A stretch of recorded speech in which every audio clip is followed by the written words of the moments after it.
Buongiorno a tutti. Oggi in streaming sul canale YouTube di Spazio Aperto parleremo un pochino per la seconda volta delle grandi compositrici, soprattutto focalizzando l'attenzione tra 800 e 900, grazie all'Associazione Melograno e con la partecipazione del Comune di Santa Margherita, in occasione della Festa Europea della Musica, che sarà appunto il 21 giugno, che è il 21 giugno. L'argomento è estremamente interessante perché di solito se noi sfogliamo un libro di storia della musica, o tantissimi libri della storia della musica, vedere citate allo stesso livello di grandi compositori che noi tutti amiamo, delle donne compositrici, è estremamente difficile. E volevo iniziare, senza ovviamente inoltrarmi in campi che non sono nemmeno i miei, con una foto che ho fatto proprio ieri a Genova e che più o meno potete vedere ecco, in questo momento. L'ho fatta per caso ieri, proprio quando stavo pensando a cosa dire oggi di questo bellissimo e interessante argomento. Vedete, in Italia soltanto un'attività su 6 è guidata da una donna. Qui siamo nel 2021, ancora oggi non abbiamo, parliamo moltissimo di quote rosa, parliamo moltissimo di queste cose, non abbiamo ancora una parità, diciamo così, di comportamenti e di argomentazione tra maschi e femmine. Nella slide successiva vedete che il titolo, diciamo così, il sito dove collegarsi ha una frase che a me piace moltissimo: la libertà inizia dalla testa. E questo è proprio un argomento che vedremo andrà molto direi è interessante, proprio perché erano le donne stesse che nell'Ottocento avevano questo tipo di mentalità di non poter così accedere a dove i maschi invece potevano accedere con facilità. Devo dire che io stesso, ancora oggi, quando vedo ad esempio una direttrice d'orchestra, mi piace dire direttrice, non un direttore femmina, una direttrice d'orchestra, dico che bello, che meraviglia, abbiamo a che fare con una direttrice d'orchestra che è in un ambiente della musica, la direzione d'orchestra ancora così fortemente maschile. E la sorpresa di questo la dice lunga sul fatto che un discorso del genere ci propone, come dire, aspetta, in questa occasione io vedo in una situazione dove non sono così abituato a vedere. Questo è una cosa che bisogna assolutamente superare, non è del tutto superata. Faccio un esempio extra musicale. Moltissime trasmissioni TV, eccetera, hanno giustamente intervistato, festeggiato Fabiola Giannotti, che è la direttrice in questo momento del CERN a Ginevra, è un luogo dove si fa, penso, la ricerca della fisica più avanguardista che c'è in questo momento nel mondo, l'accelerazione delle particelle, quindi cose complicatissime. Anche Rubbia c'è stato negli anni '80 e vinse pure un Nobel. Bene, della Giannotti, di cui siamo ovviamente felicissimi, la sorpresa è che lei è una donna. E quindi come fa una donna ad essere a capo di un team così specializzato? Ci siamo nuovamente sorpresi che questo avvenga.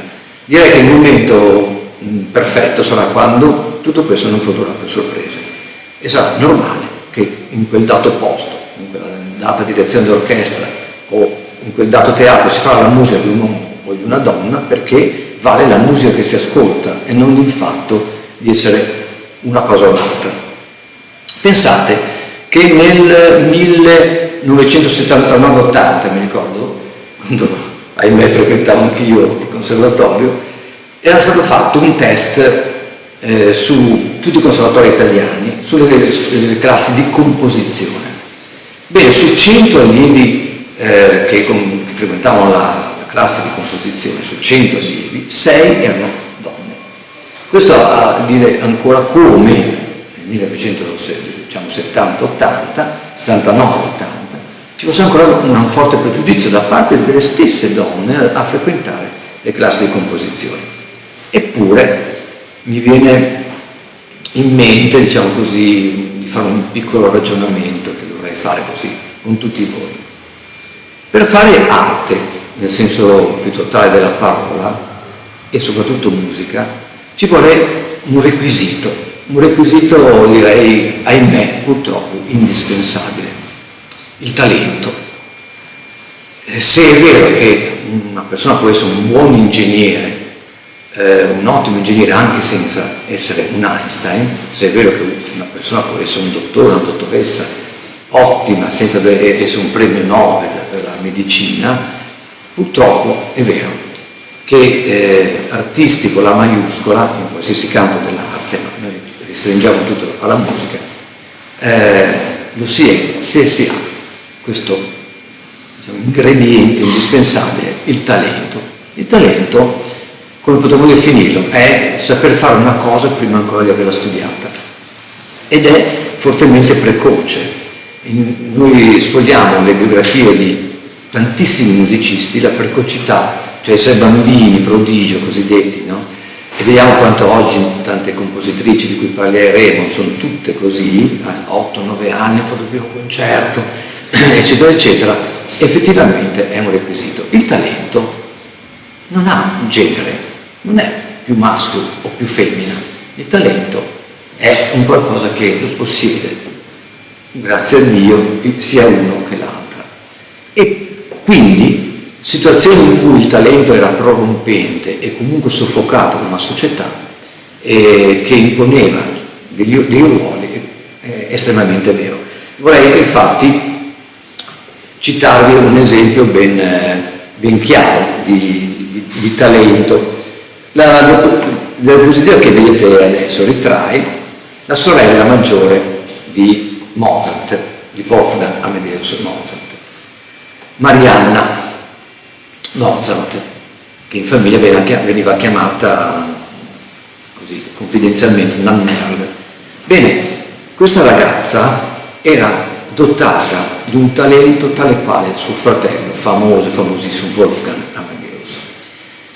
Tanto che il papà, che diciamo, riconosceva tutto questo, portava in queste tournée massacranti questi due poveri bambini, entrambi si esibivano in questa quella corta nella loro abilità di suonare, e noi chiamiamo improvvisare, per loro a quei tempi era fare variazioni e quant'altro. Ma Marianna era anche molto brava a comporre, tanto che Wolfgang aveva di lei un giudizio molto positivo, e per quasi tutta la sua vita, fino a quando i loro, diciamo così, i loro rapporti si incrinavano un attimino, sottoponeva alla sorella le proprie composizioni proprio perché amava moltissimo il giudizio di Marianna. Bene, pensate che di lei come compositrice noi non abbiamo nulla, non è arrivato nulla.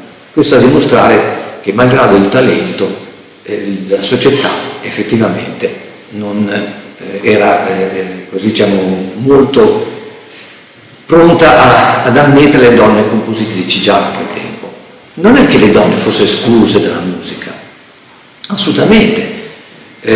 Abbiamo donne che hanno, diciamo, spopolato come cantanti, come esecutrici, come clavicembalista, pianista, eccetera, eccetera. Una fra tutte, ad esempio, se andiamo nel Rinascimento, questa è Francesca Caccini, la quale era figlia di un grande musicista, e alla corte dei Medici, ad esempio, lei era gettonatissima, pagatissima, altro, la sua avvenenza era anche qualcosa di molto ricercato, bella e brava, però le sue composizioni effettivamente non erano la cosa per cui era famosa e molto pagata. Come mai tutto questo? Perché ho messo quella scritta all'inizio, libera la mente, la libertà inizia la mente. Vi faccio vedere questa signora, la Clara Wieck, e qui entriamo nell'Ottocento, proprio nella nostra epoca a cui il nostro incontro si riferisce. Questa è stata sicuramente la musicista e compositrice più importante, direi, dell'Ottocento. una donna che aveva un talento straordinario ed era il risultato di di uno strato sociale che nell'Ottocento aveva prodotto moltissime possibilità proprio di proporre appunto compositrici e quant'altro. La borghesia, l'alta borghesia, la media alta borghesia avevano come uso non a caso questa parola ornamento nella formazione culturale proprio delle ragazze lo studio della musica. Non c'era casa in cui non ci fosse un pianoforte. Il pianoforte era, diciamo così, uno strumento che si trovava dappertutto e quindi tantissime ragazze studiavano perché faceva parte del loro bagaglio culturale. Ovviamente chi aveva talento poteva emergere, però vediamo proprio cosa scrisse poi Clara di se stessa e cosa diciamo, è stato permesso dalla società d'allora. Clara Wieck, se noi sfogliamo 3, 4, 5, 10 libri di storia della musica, viene più chiamata Clara Schumann, e questo è terribile per me. Vediamo poi dopo, infatti anzi forse lo vediamo subito, questo è la prima pagina del trio per pianoforte, violino e violoncello dell'epoca, e vedete che a carattere cubitale questa composizione la fece Clara Schumann, in quanto lei fu la moglie di questo grande musicista Schumann, con tutti i problemi che quest'uomo le ha procurato, essendo, sapete, fortemente instabile dal punto di vista psicologico. Il padre Wieck cercò di frenare questa unione, lei si fidanzò con Robert, che era allievo del papà di Clara al pianoforte, perché capiva che insomma aveva dei problemi psicologici, sembrava addetto all'alcol, ma in realtà i problemi erano dovuti a qualche altro tipo di malattia. E Clara svolse per quasi tutta la vita anche questo ruolo di moglie e di madre. Questa è una cosa tra l'altro straordinaria delle donne. Ritorno un attimino alla Giannotti, alla nostra connazionale che diciamo, direttrice del CERN di Ginevra. Quando le chiedo, ma a lei queste cose sulle particelle, cose complicatissime, quando è che le vengono in mente? Ma magari sono lì al supermercato col mio carrello, le compro le cose, quindi la vita proprio quotidiana della donna, e penso a queste situazioni incredibilmente complicate. Tutte queste donne sono state, oltre che musiciste, mamme, sono state mogli e hanno portato avanti tutta questa vita. Pensate che Clara, ad esempio, essa stessa ha avuto dei problemi, diciamo nella parte finale della sua vita, la chiamavano problemi di affaticamento, noi in genere abbiamo una parola, stress, perché era una donna che addirittura studiava, pensate, 15 ore al giorno per essere la concertista che è stata. Ma lei, noi oggi la cataloghiamo, la pensiamo soprattutto come una compositrice. Quando aveva 9 anni, finalmente il papà si accorse delle qualità e diede il suo primo concerto. Dico finalmente perché in età quando era più bambina, papà aveva qualche dubbio su Clara, perché non parlava, questa bambina non parlava. E quindi lui pensò addirittura che avesse dei problemi d'udito o addirittura dei problemi di comprensione. Invece era molto più semplice la questione. Fu allevata da una domestica, la quale aveva come grande qualità quella di non parlare mai, e quindi Clara non utilizzava molto il linguaggio umano, ma sentiva molto suonare, perché tutta la famiglia era molto dedita alla musica. La mamma era una cantante, una pianista, e come dicevo il papà insegnava il pianoforte, addirittura aveva messo su una fabbrica di pianoforti, quindi la musica veniva utilizzata ogni giorno. E Clara quindi dimostrò presto il suo grande talento e quindi, diciamo così, componeva. Addirittura la seconda volta che l'ascoltò Goethe, era un viatico abbastanza normale a quei tempi, farsi sentire da grande poeta, perché i bambini prodigio più o meno li aveva ascoltati tutti. Lei propose proprio delle sue composizioni. E questo a riguardo, diciamo, di quanto fossero importanti. Però a un certo punto lei scrisse di se stessa questo che vado a citare. Scrisse di se stessa, sto dicendo: una volta credevo di avere talento, ma sto cambiando idea. Una donna, sentite bene cosa scriveva Clara Zivic, scusate, una donna non dovrebbe desiderare di comporre, non è assolutamente quasi un atto di arroganza farlo. Sarebbe arrogante appunto credere di essere capaci. Le donne tradiscono se stesse nelle loro composizioni. Questo vale per me come per le altre. Naturalmente nel suo caso, essendo moglie di un grandissimo compositore, dice: lasciamo che sia Robert a creare, io sono un megafono, cioè io quindi faccio ascoltare nel miglior modo possibile la musica degli altri. Quindi vedete che il condizionamento era enorme. Questa donna aveva tutte le qualità di questo mondo e effettivamente si autocensurava e diciamo, esercitava liberamente la sua professione di compositrice, ma soltanto di esecutrice. A questo riguardo, visto che il trio per pianoforte, violino e violoncello è stato considerato da tutti i critici come il suo acuto, la cosa più ragguardevole, mi sarebbe piaciuto fare ascoltare proprio il primo frammento del tema del violino, per capire in realtà che anche è vero da un punto di vista compositivo, Clara effettivamente sapeva il fatto suo.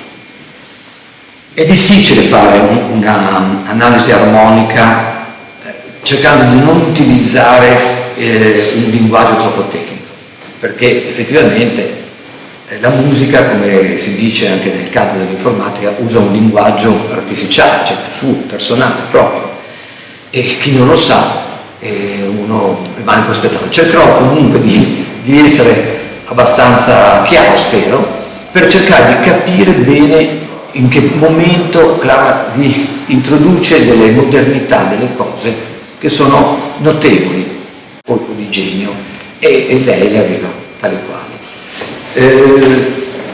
Naturalmente non è un'esecuzione, se è chiaro, il tema principale, dunque, anzitutto questo trio è in sol minore. Cosa vuol dire essere in sol minore? Sappiamo che noi occidentali abbiamo un sistema musicale che prevede delle scale di 7 note continue, una vicino all'altra. È chiaro che se tutti pensano, io dico facciamo una scala che inizia dal Do, mettiamo 7 note in fila, quindi Do, Re, Mi, Fa, Sol, La, Si. Se la scala inizia dal Sol, io metterò in fila 7 note iniziali dal Sol, il Sol, il La, il Si, il Do, il Re, il Mi e il Fa. Però, per motivi che non vi sto a spiegare, ecco, la scala di sol minore ha 2 note, diciamo così, speciali, note alterate, che sono il Si e il Mi. Non sono un Si e un Mi, ma sono un Si bemolle e un Mi bemolle, quindi la nostra scala è questa.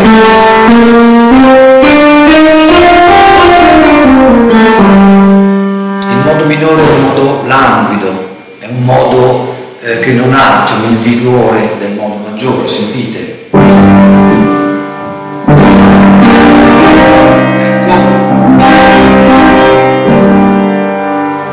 Che cosa ho fatto? Io sono partito dalla prima nota della scala con l'accordo che gli sta sopra, sono andato al quinto nota di questa scala, sono andato prima.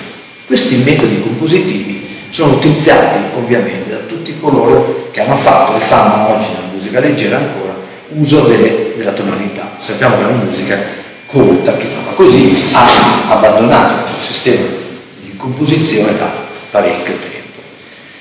Allora, il tema è iniziato la prima proprio battuta, lo faccio molto lento, con un Re, un Sol, un Re, poi un Mi bemolle, e poi scende così.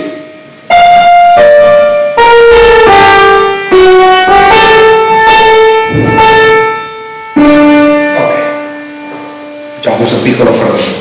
Cosa fa Clavier dal punto di vista proprio armonico? Come supporta questo discorso? Sulle prime due note metterà l'accordo di sol minore. Qui già fa una cosa molto interessante. Su questo re di ritorno l'accordo minore diventa maggiore, quindi si divide. E va a do.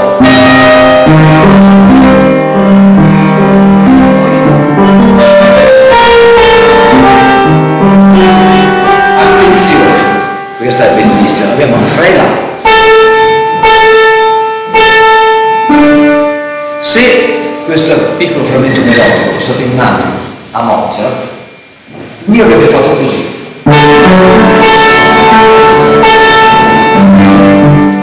Avrebbe fatto un accordo sulla quinta nota della scala e poi sarebbe tornato alla prima. Cosa fa invece Clara? Mette un accordo del G che si intende.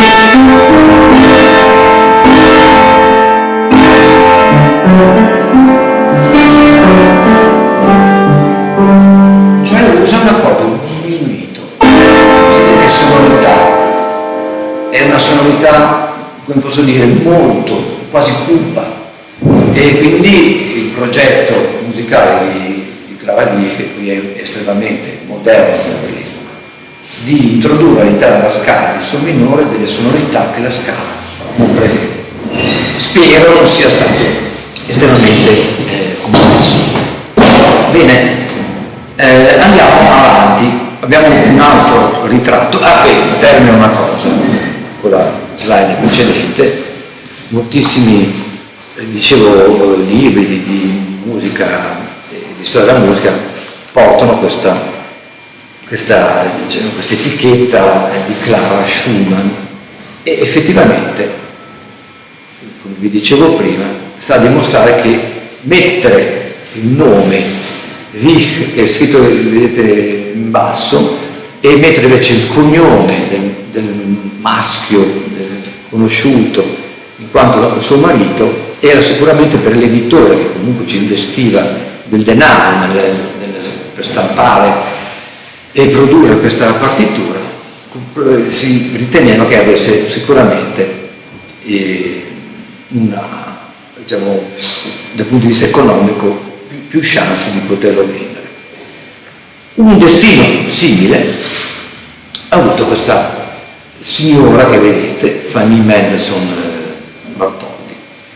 Anche la famiglia Mendelssohn era una famiglia alto borghese che aveva quindi nel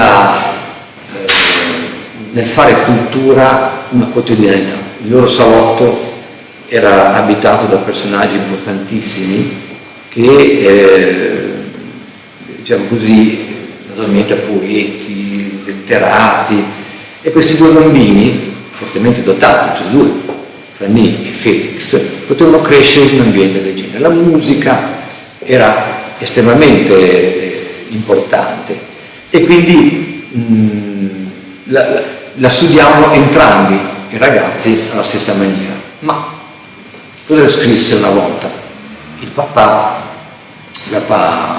Mendelssohn?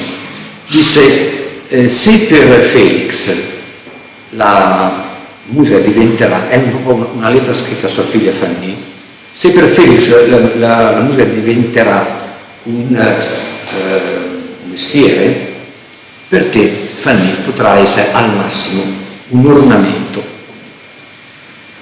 Quindi vedete proprio com'era la mentalità di quel tempo. La musica apparteneva alle femmine come una qualità culturale, ma non poteva diventare un mestiere. E questo malgrado i talenti potessero invece assolutamente supportare un mestiere del genere. Felix ammirava molto sua sorella, un po' come Mozart ammirava la sua sorella più grande, e capiva il valore delle sue composizioni e capiva assolutamente che aveva delle qualità, tanto che anche lui spesso e volentieri faceva vedere alla sorella le proprie composizioni. Ma la prima volta che Fanny si esibì in pubblico, fu in un concerto per pianoforte e orchestra e eseguì il concerto per pianoforte e orchestra del fratello.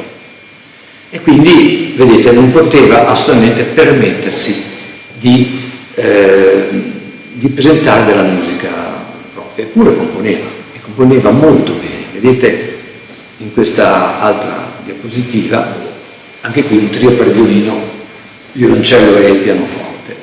Ma la cosa che volevo farvi notare è che anche nelle prime pagine di moltissime partiture viene usato un po' questo escamotage dagli editori. C'era scritto F. Mendelssohn, dopo, in questo caso anche Hensel, perché lei sposò questo pittore, che di cui mi faceva Hensel, ma F. Mendelssohn poteva portare effettivamente a qualche, diciamo, più pro quo, perché anche Felix iniziava per F. E quindi effettivamente chi comperava questa partitura poteva pensare di avere a che fare con il fratello. Si dice, e moltissime così stampe del tempo e anche dopo, quando si criticavano appunto le condizioni della donna nella musica, che Felix addirittura avesse rubato delle musiche alla sorella. Niente assolutamente di vero, non aveva assolutamente bisogno di questo, ma è vero che alcune volte per poter permettere alla sorella di avere un editore, ecco, che quindi stampasse la sua musica, doveva passare attraverso lui, che era ovviamente, aveva già una fama, aveva già effettivamente essere un musicista affermato. Vedete ad esempio questo piccolo trio, in re minore anche qua, e si può evincere dalle prime due battute, non ce ne sono altre, queste grandissime, tantissime note del pianoforte, è un re minore, ed è bellissimo questo trio, è veramente l'opera Unice, è una delle musiche più belle scritte dalle donne compositrici, insieme a Wich. Fanny Mendelssohn è stata veramente una grande, che però ha subito in maniera pesante l'ambiente destinato alle donne nel cuore dell'Ottocento. Naturalmente il tempo passa e quindi ci avviciniamo agli ultimi decenni dell'Ottocento, e quindi le cose iniziano, grazie a Dio, a cambiare. C'è una città in Europa che diventa l'epicentro della cultura e soprattutto dell'arte, mentre Vienna lo è stato, con la prima scuola di Vienna, finché c'era Beethoven, eccetera, eccetera, Parigi diventa il grande cuore pulsante dell'arte, soprattutto della grande evoluzione che l'arte ha avuto nell'ultimo decennio dell'Ottocento, nei primi, direi, 20 anni del Novecento. Pensate che in questa città c'erano pressoché tutti.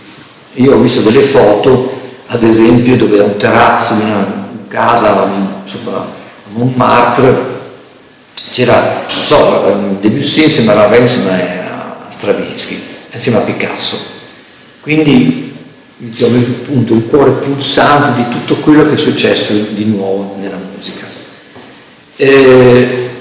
Una famiglia era particolarmente importante a Parigi, tutta la famiglia Boulanger, una famiglia dedita alla musica in maniera totale e con grandissimi risultati.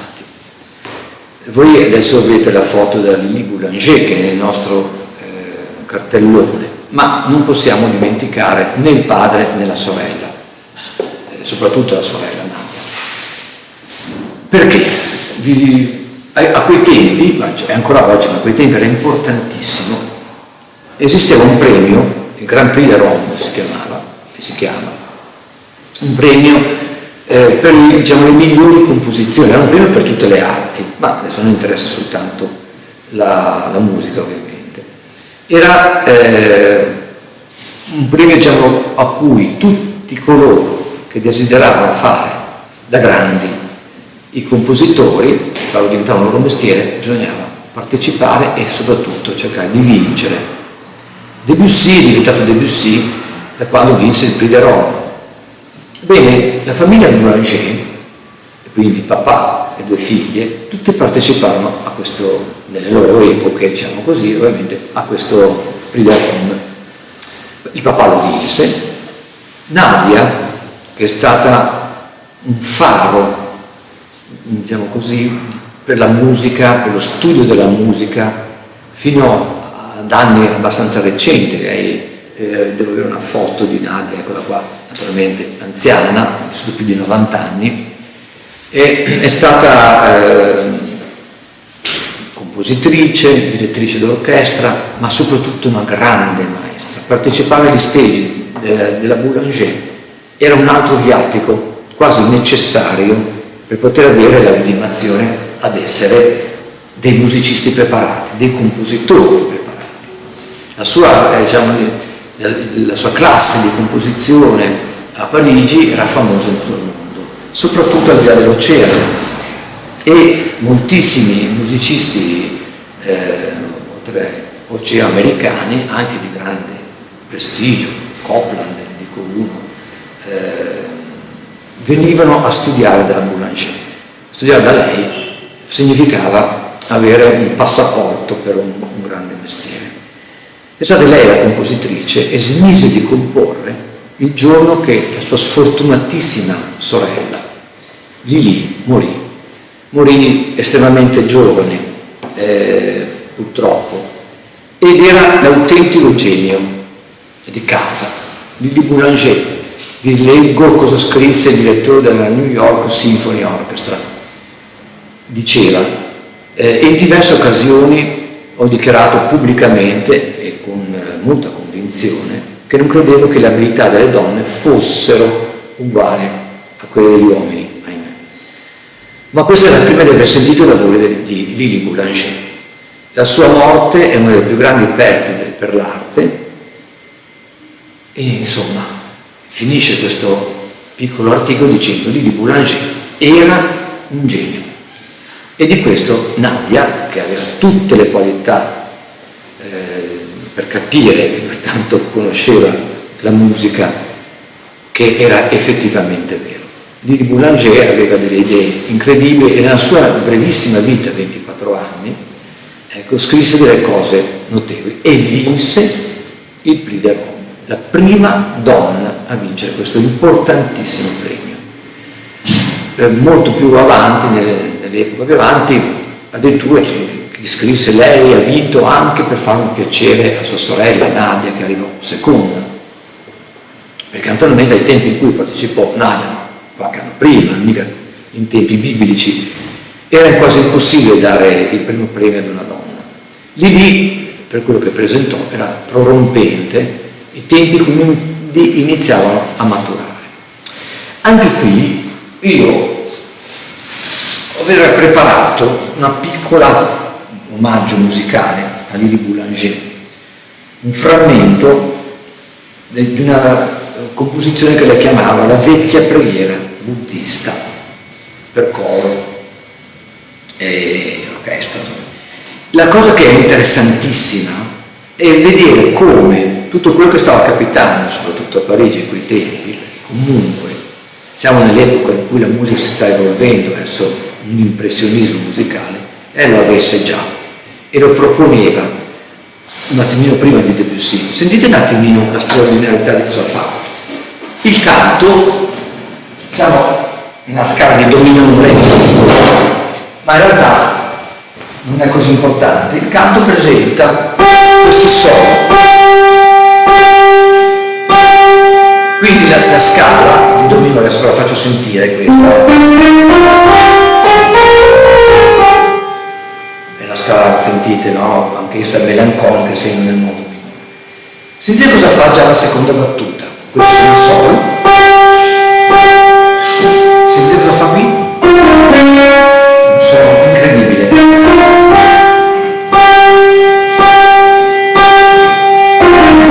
Introduce un re bemolle che col do minore effettivamente non c'entra nulla. Non paga, fa qualcosa di estremamente moderno, modernissimo per l'epoca in cui è scritto questo. L'armonia che mette sotto, cioè come lo fa sentire, lo fa suonare l'orchestra, degli accordi di questo genere, sentite.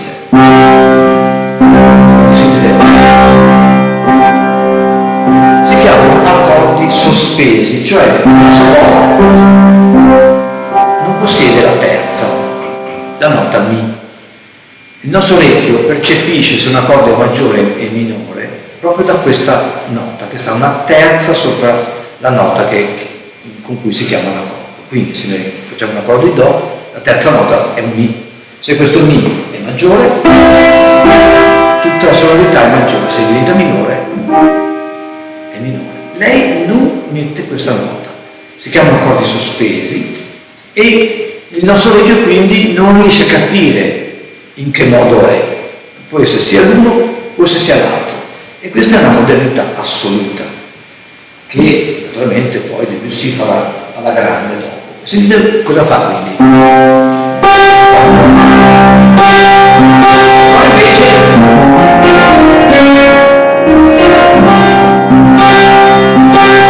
di nuovo allora c'è un frammento ripetuto nel canto che fa. Sentite come cosa mette lì sotto, un accordo di nuovo tutto sospeso, accordo sospeso, quindi sentite, siamo completamente quasi in una, certo, la vecchia preghiera buddista ci porta nell'Oriente e quindi introduce delle sonorità che con la musica romantica insomma era tutto un bel dire e soprattutto un bel coraggio a merito di vincere il Prix de Rome con la cantata Faust ed Hélène, naturalmente condiviso, ha dato un primo premio solo a lei ma anche a Claude Delvicourt e quindi dividiamo il primo premio almeno con un maschio, però purtroppo ci ha lasciati all'età di 24 anni e quindi chissà cosa avrebbe fatto se la sua vita avesse potuto essere ben più lunga, avrebbe scritto delle cose meravigliose. Vedete qua una fotografia interessante per dire che cosa era Parigi a quei tempi.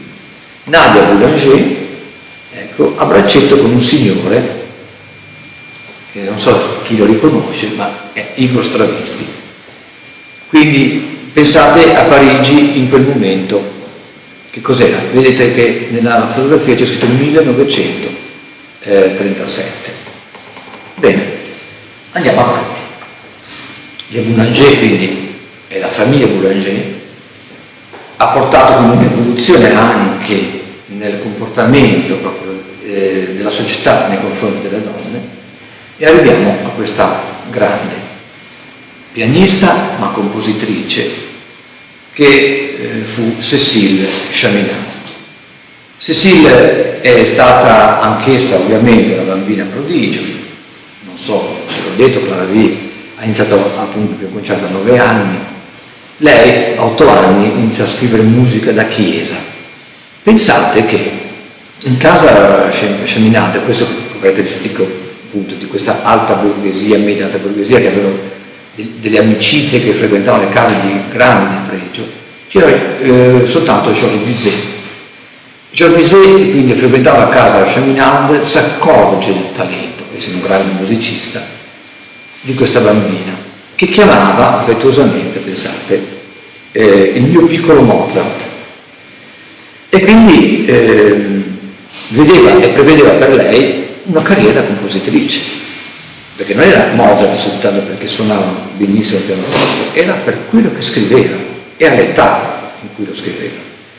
E questo quindi cosa fece? Sì, che Bizet fece preparare tutti gli esami di ammissione al Conservatorio di Parigi, dove ovviamente fu presa per la sua eccellenza. E naturalmente qui viene fuori il papà, al quale si rifiuta che una ragazza frequenti il conservatorio, e quindi tutto questo non va bene, non va a buon fine, e lei continua comunque a studiare musica privatamente, però vedete il conservatorio era considerato un luogo, non so, per un tipo di mentalità, un luogo di perdizione, qualcosa del genere. Ciononostante Cécile ha avuto, diciamo così, la possibilità di esibirsi anche al di fuori di Parigi, in Inghilterra, anche negli Stati Uniti. È stata la prima donna, direi, europea, che ha fatto conoscere la propria musica. Quindi vedete, e questo è il grande, da Lili Boulanger in poi, la grande differenza. Finalmente riusciamo a parlare di donne compositrici, non di donne bravissime al pianoforte o al canto, che quindi venivano accolte dal pubblico in maniera per la loro qualità di esecutrici. Erano donne che proponevano la propria musica, tanto che è stata Cécile la prima donna ad ottenere la Legion d'Onore di ritorno da un suo viaggio in America, dove l'aveva vista effettivamente molto protagonista di concerti. La Chaminade quindi propone una musica di qualità e non so se abbiamo il tempo, no, c'è qualcosa da ascoltare anche di lei, vabbè, andiamo avanti. Un personaggio che, vedete, questa è la prima pagina di una messa di Chaminade. Ecco, questa è la mia preferita, nel senso che Mélanie Hélène Bonis non era la figlia, diciamo, il risultato di un ambiente alto borghese, anzi una famiglia che aveva parecchi anni, modesta, e quindi non aveva la possibilità di accedere ad un tipo di cultura come tutte quelle che abbiamo citato fino adesso. Eppure il suo talento era tale che iniziò a studiare pianoforte da sola, da autodidatta. E pensate che un altro grande musicista, sempre in questo enclave parigino di geni, parlo di César Franck, si accorse delle sue capacità e la convinse a entrare al conservatorio di Montmartre. E lei riuscì ad entrare. Pensate che lei era compagna di studi nella classe di composizione, finalmente una donna che accede alla classe di composizione, aveva come compagno di studi Claude Debussy, quindi insomma niente male. E quindi, diciamo così, pur essendo un'epoca in cui ancora non poteva una donna aspirare ad una professione da compositrice, lei vuole questo. E sapete quale tipo di espediente utilizza? Utilizza questo. Questa è la prima pagina di una sua composizione. Vedete che Mélanie viene, diciamo così, criptata in Mel. Lei l'ha scritto, l'ha fatto assolutamente apposta, perché l'editore, che ovviamente investiva del denaro nel produrre queste partiture e sperava quindi di rientrare vendendole, con questo nome Mel la gente poteva pensare che fosse un maschio, e quindi lei aveva contratto il proprio nome Mélanie proprio perché lasciava in dubbio se questa composizione fosse stata fatta da un maschio o una femmina. Naturalmente la sua vita è stata una vita terribile, si innamora di un cantante del conservatorio, ma deve sposarsi con tutt'altra persona che il padre le impone, e anche qui le porta avanti la vita di tutte queste donne, direi eroiche, che oltre ad essere grandi artisti sono appunto mamme, mise al mondo 3 figli, anzi 4, e diciamo mogli. Pensate alla vita che ha fatto Clara Wieck con un marito Schumann malato proprio in maniera, direi, sempre terribile dal punto di vista psicologico, tanto che fu internato in un manicomio. Immaginate cosa deve essere stata la vita di questa donna che studiava 15 ore al giorno, che faceva la mamma e che accudiva a un marito così complicato. E bene, quindi con questi personaggi, Chaminade, Bonis, siamo veramente ad un momento in cui la donna compositrice riesce ad ottenere qualche risultato. Ecco, io direi di fare, questo ci tengo molto, un po' di campanilismo, prima abbiamo citato chi dirige oggi il CERN, che cosa succede in Italia in questo periodo, 800-900, e fino a un pochino ai giorni nostri. In Italia, una volta tanto, riusciamo a dare un qualcosa di differente. Direi che la prima vi faccio conoscere è Carlotta Ferrari da Lodi. Questo da Lodi mi fa sorridere perché sembra un po' tipo Jacopo da Todi, Leonardo da Vinci. Sappiamo che prima di Galileo, Galilei, tutte le persone di genio, artisti, pensatori, passano la storia con il loro nome. Poi per capire chi fossero gli dicevamo anche dove era nato, appunto Leonardo da Vinci. Galileo addirittura ancora oggi lo ricordiamo col suo nome, Galileo, il suo cognome era Galilei. Dopo questa rivoluzione scientifica, senza dare alle persone che meritavano di essere storicizzate col loro cognome, a lei piaceva farsi chiamare Carlotta Ferrari da Lodi. Va bene,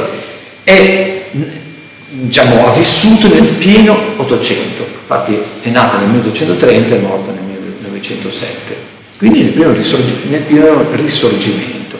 Veniva chiamata in tutte le maniere la Bellini Ingonella, la doppia stella di Lodi. Era veramente una compositrice amatissima, e dico compositrice, non dico pianista, non dico violinista, cantante.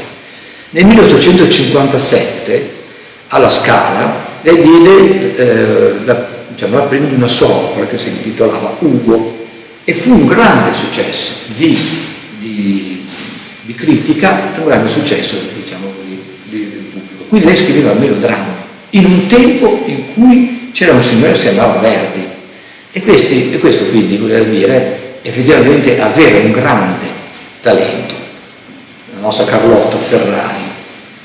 Ecco, ci avviciniamo ovviamente più ai tempi, diciamo, più vicini a noi, che è la mia età. Giulia Recli è morta nel 1970. Perché l'ho presa? Perché il Giornale d'Italia, quindi in quelle epoche, la etichettò come il femminismo musicale, e anch'essa quindi riuscì a proporsi in un momento in cui c'era il meglio del meglio del Novecento, perché per l'età in cui lei ha vissuto era l'età in cui ho operato Debussy, appunto Ravel, appunto Stravinsky, Bartók e chi altro, è riuscita a proporre la propria musica, e non solo in Italia, ma in giro per tutto il mondo, alla Scala di Milano, Metropolitan a New York, a Brema, insomma ha un curriculum vitae che ci metterei un quarto d'ora a leggerlo tutto.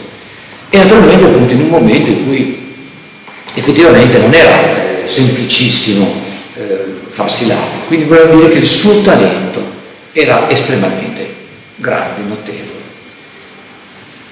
Ada Gentile la cito volentieri perché ho avuto la fortuna di conoscerla. Ada Gentile è nata nel 1947 ed è una compositrice di grande qualità, ritenuta veramente una compositrice di qualità in tutto il mondo, e qui non c'è più la differenza di essere una donna, è una compositrice che propone della musica veramente importante. La cosa che ci tenevo a sottolineare, che se la Boulanger Nadia ha prodotto una scuola musicale di livello mondiale a Parigi, anche in Italia avevamo un maestro che cristallizzava intorno a sé elementi, diciamo così, compositivi più importanti. Andava a studiare con Goffredo Petrassi, era il viatico per iniziare il mestiere difficile di compositore. Goffredo Petrassi aveva la sua cattedra a Roma, e entrare nella sua classe era difficilissimo, bisognava già avere delle qualità notevoli. Per dirvene una, maestro di Goffredo Petrassi Goffredo Petrassi insegnò musica anche a Ennio Morricone, che come abbiamo morto da poco e che tutti conosciamo, direi.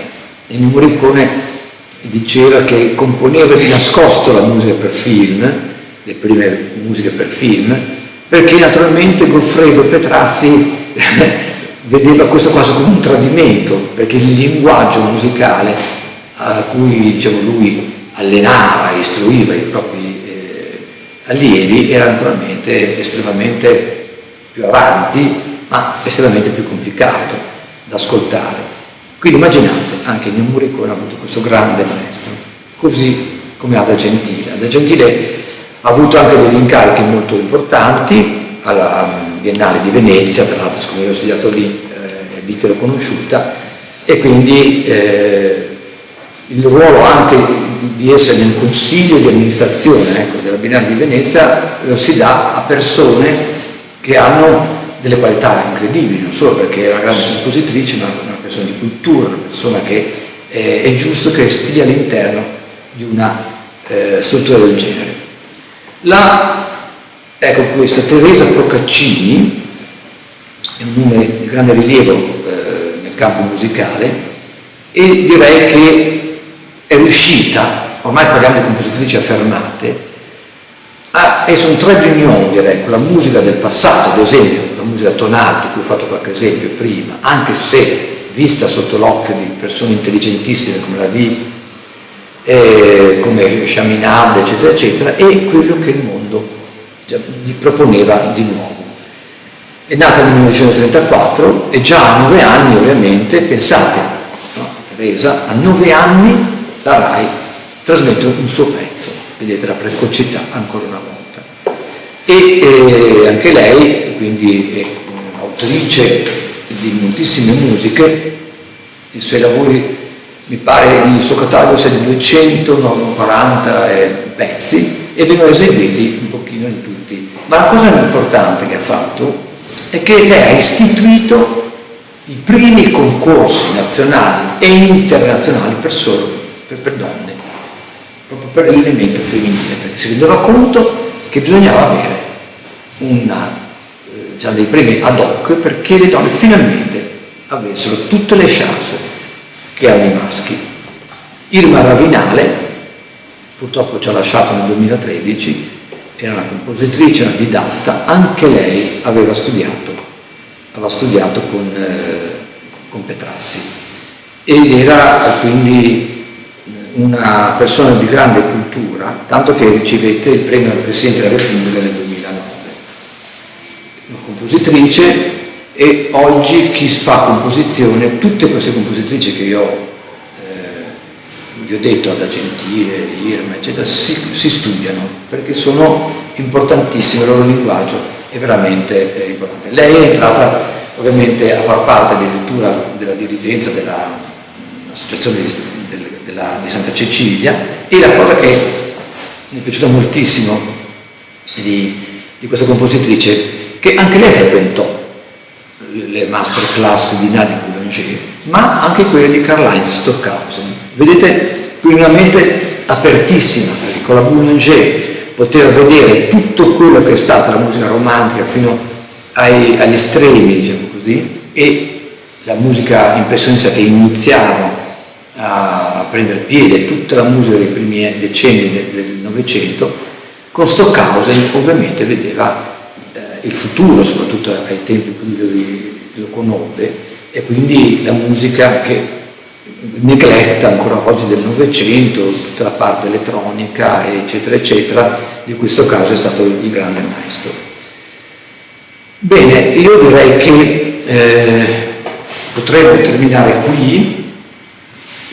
Vorrei ricordarvi i concerti che ci saranno. Quindi i concerti che saranno domenica 17 ottobre, 17 a Via Durazzo, domenica 12 dicembre. Come vedete, il concerto di Noi Trio, quindi Silvia Vignolo al pianoforte insieme a Francesco Bagnasco, il violino, e Amasis Shadowzans, penso di averlo detto giusto più o meno, al violoncello. Loro presenteranno le musiche di Fanny Mendelssohn, di Cécile Chaminade, di Lili Boulanger e Dora Pejovic, che non ho detto nulla, ma una grande compositrice puressa. Saranno concerti importantissimi, interessantissimi, anzi l'idea è di continuare a parlare di donne compositrici anche in una terza occasione, perché effettivamente nel Novecento ormai le cose sono, direi, adeguate. Nei conservatori e nei corsi di composizione ci sono maschi e donne in maniera paritaria, e la donna quindi ha liberato proprio la propria mente da questo gioco che le epoche precedenti le hanno inflitto, e quindi possiamo avere persone di notevole valore come, diciamo, il loro talento li propone. Grazie a tutti.